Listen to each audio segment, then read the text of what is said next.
सुप्रभात बच्चों। आइए आज हम कक्षा 8 का चतुर्थ पाठ पढ़ेंगे। नीति श्लोका। नीति श्लोका का अर्थ होता है अच्छे काम करना, अच्छे वचनों को सीखना। नीति श्लोकेषु नीति भवति जीवन विषये, समाज विषये, राष्ट्र विषये, धर्म वैराग्य संस्कार, परोपकार आदि विषये प्रामाणिकं सुचित्तं वैज्ञानिक च चित्तं नीति श्लोकेषु लाभ्यते। इसका अर्थ होता है नीति श्लोक अच्छे वचनों को सीखना, जो जीवन के बारे में, समाज के बारे में, राष्ट्र, धर्म और हमारे संस्कार के साथ साथ परोपकार, दूसरों के लिए कुछ करना, ऐसे वचनों को प्रमाणित किया है, सुनिश्चित किया है वैज्ञानिकों ने चिंतन करके नीति श्लोक के माध्यम से। संस्कृति नीतिम आश्रित श्लोक रचनाकार शतरत्नाकार रचनाचा परंपरा अति प्राचीन विद्यते। नीति श्लोक क्या है? आज से नहीं, पुराने समय से ही ऋषि मुनियों द्वारा लिखे गए हैं और ये क्या है? अति प्राचीन है, परंपरा के अनुसार बहुत ही पुराने हैं। वस्तुतः अल्पे शब्दों महनीय भावनावाम उदात्त विचाराणां श्रेष्ठ विषयाणां च महत्वपूर्ण विवरण नीति श्लोकेषु लभ्यते। वस्तुतः इन्होंने क्या किया? अल्प शब्दों, कम शब्दों में अच्छी भावनाओं को क्या किया है? श्रेष्ठ विषय बना के, एक महत्वपूर्ण माध्यम बना के उसके द्वारा बताए गए हैं, शब्द बताए गए हैं, विचारों को व्यक्त किया है। किसके माध्यम से? नीति श्लोक के माध्यम से। आपका फर्स्ट नंबर का श्लोक है अर्थगमो नित्यमारोगिता चा प्रिय चा भार्या प्रियवादिनी चा ववस्यस्य पुत्रो अर्थकारी चा विद्या षड जीवलोकस्य सुखानि राजन। इसका अर्थ होता है हे राजन, नित्य धन का आगमन, निरोगिता, प्रिय बोलने वाली और प्रिय पत्नी, आज्ञाकारी पुत्र, धन देने वाली विद्या, ये 6 क्या हैं? जीवन लोक के सुख हैं। अब है आपका दूसरा श्लोक अयुक्तम स्वावामिनो युक्तम युक्तम नीचस्य दूषणम अमृतम राहवे मृत्यु विषम शंकर आभूषणम। इसका अर्थ होता है सार्थक जन का अनुचित भी उचित हो जाता है और छोटे व्यक्ति, नीच या छोटे व्यक्ति का भी अनुचित दोष बन जाता है। जैसे अमृत राहु के समान मृत्यु का कारण बन गया, जबकि विष क्या बन गया? शंकर का आभूषण बन गया। उन्होंने अपने कंठ में उतारा था तो उनका क्या बन गया? ये आभूषण बन गया। अब है आपका थर्ड नंबर का श्लोक अमृतम चैव मृत्युश्चद्वयं दोहे प्रतिष्ठाताम मृत्यु मां जापते मोहात सत्येन बद्धते अमृतम। इसका अर्थ होता है अमृत तत्व और मृत्यु दोनों क्या हैं? शरीर में प्रतिष्ठित हैं, शरीर में स्थापित हैं। अमृत और मृत्यु दोनों क्या हैं? शरीर में प्रतिष्ठित हैं। मोह के कारण मनुष्य क्या करता है? मृत्यु को प्राप्त करता है। मोह के कारण मनुष्य मृत्यु को प्राप्त करता है और सत्य से अमृत तत्व को सत्य न पादते अमृतम। इसका अर्थ होता है सत्य से अमर तत्व को प्राप्त होते हैं। अब है आपका फोर्थ नंबर का श्लोक आपत्तेषु मित्रं जनीयाद युद्धे शूरं धनेषु निश्चं भार्या क्षीणेषु विपत्तेषु वैन्येषु च बांधवान। इसका अर्थ होता है आपत्तियों में मित्र को जानना चाहिए। आपत्तिषु मित्रं जनीयाद, इसका अर्थ होता है आपत्ति में मित्र को जानना चाहिए।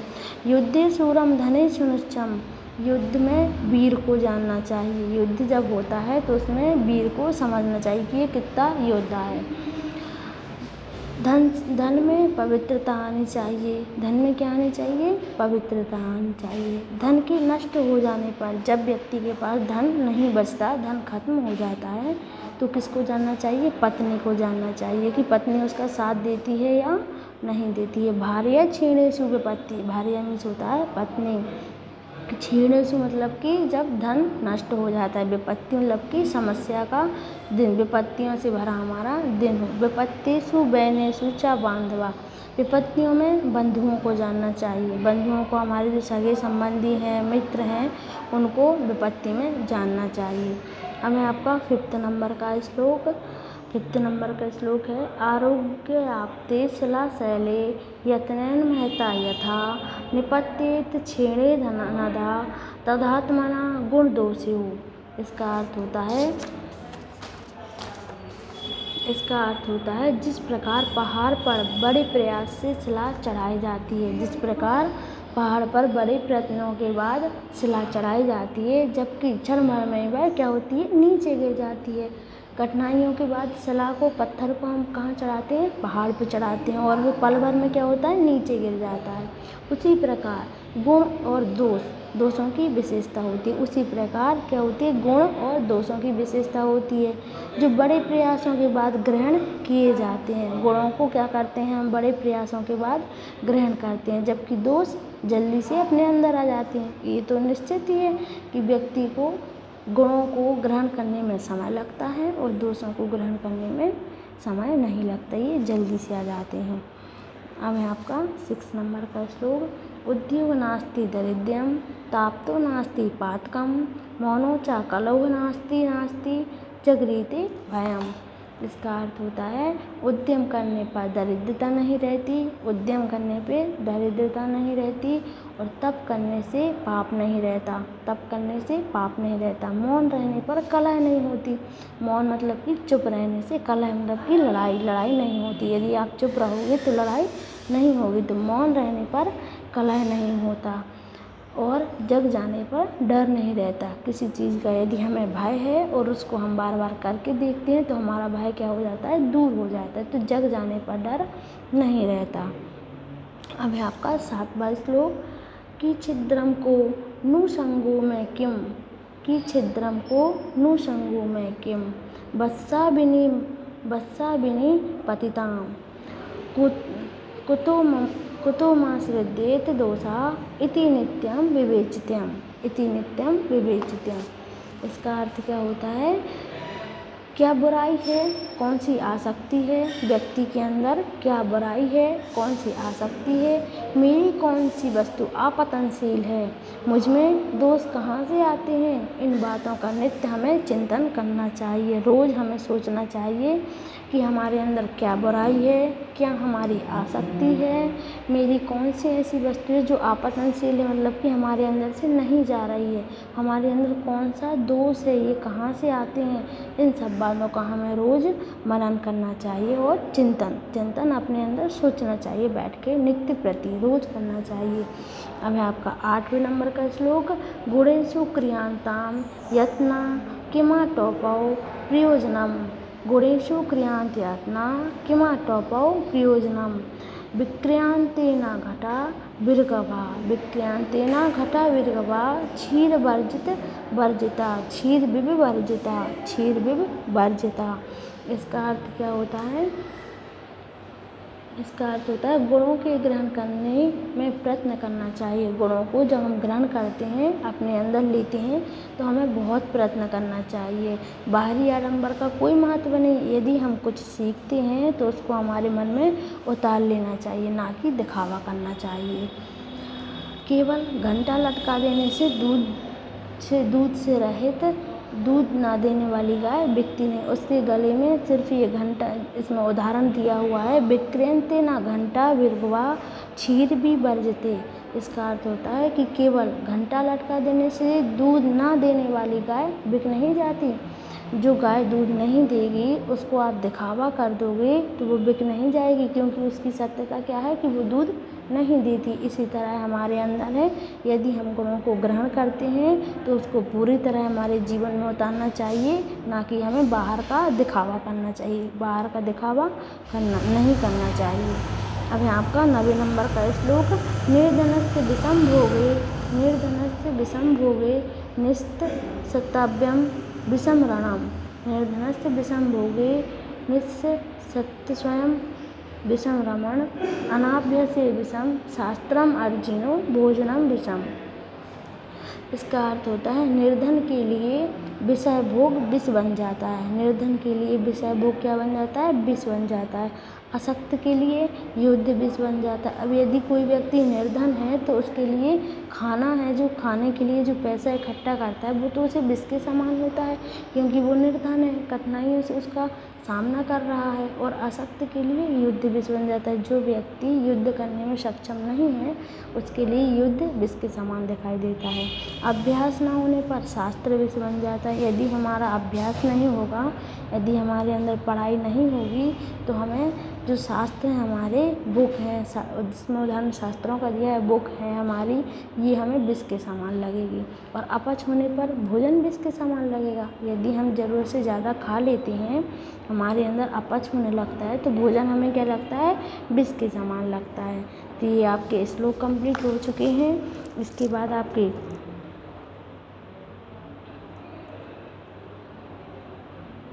बाद आपके क्वेश्चन आंसर हैं। प्रश्न उत्तर एक पदन आप सभी जानते हैं, पिछली कक्षाओं में आपने अध्ययन भी किया है कि एक पदन का मतलब होता है प्रश्न का उत्तर आपको एक ही पद में देना है। एक पदन उत्तरम लिखत, तो आपको एक ही पद में उत्तर देना है। तो आपका प्रश्न है फर्स्ट नंबर का, भार्या कीदृशी भवेत्, है ना। भार्या कैसी होनी चाहिए, प्रिय वादिनी, प्रिय बोलने वाली होना चाहिए। तो इसका आंसर होगा प्रिय वादिनी।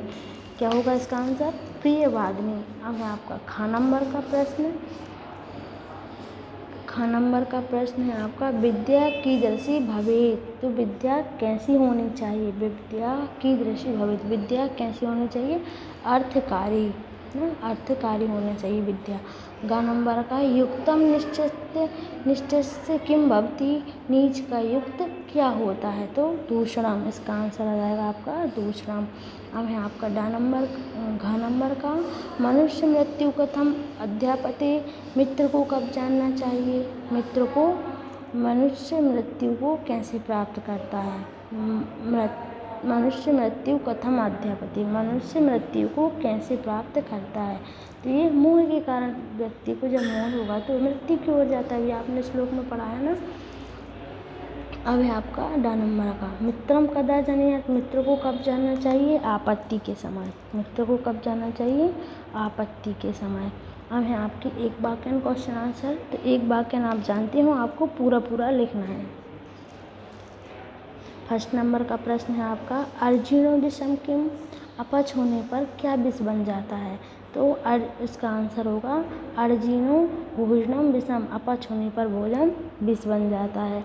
अब है आपका, दरिद्रम कुत्र नास्ति, दरिद्रता कहाँ नहीं रहती, तो इसका आंसर क्या है, उद्योगे दरिद्रम नास्ति, उद्योग करने से दरिद्रता पास नहीं रहती।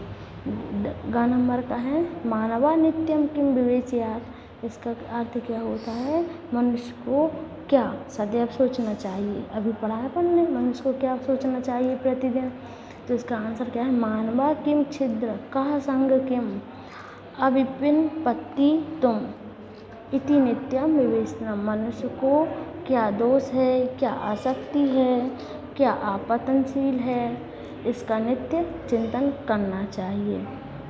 घ नंबर का है, गुणेषु किम करणीयम, तो गुणों में क्या करना चाहिए, गुणों में क्या करना चाहिए, इसका आंसर क्या है, गुणेषु यत्न करणीयम, गुणेषु यत्न करणीयम, गुणेषु यत्न करणीयम, गुणों में प्रयत्न करना चाहिए। अब है अनभ्यासे किम विषम, अभ्यास के अभाव में क्या विष होता है, तो इसका आंसर होगा अनभ्यासे शास्त्रम विषम, यदि हमें अभ्यास नहीं होगा तो शास्त्र हमें क्या होंगे, विष के समान दिखाई देंगे। अब है आपकी श्लोकों को पढ़िए और यथा योगम योजयात्, जोड़ियों को मिलाइए, श्लोकों को पढ़िए और उनकी जोड़ियों को मिलाइए।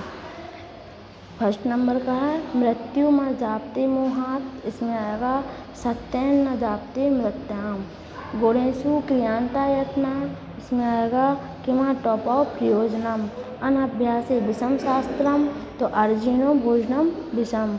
अब है अमृतम राहवे मृत्यु, तो इसका होगा विषम शंकर भूषणम। उद्योगे नास्ति दरिद्रम, इसका होगा जाप्ते नास्ति पातकम। अब है आपकी आम नाम शुद्ध वाक्यानाम समक्ष, आम अशुद्ध वाक्यानाम समक्ष ना इति लिखत, तो आपको जो शुद्ध वाक्य है उसके सामने आ लिखना है और जो अशुद्ध है उसके सामने आपको ना लिखना है। आम का मतलब होता है हाँ, ना का मतलब होता है नहीं। तो नित्यम अर्थगमा आरोगिता च इति द्वयं भवेत्, तो इसका क्या होगा, आम होगा। अमृतम विषम द्वयं दोहे प्रतिष्ठम, इसका भी आम होगा। उद्योगे दरिद्रम अस्ति, इसका ना होगा। व्ययनेषु बांधवा जनियात, इसका आम होगा। सत्यमेन अमृतम अमृतम अध्यापते, इसका आम होगा।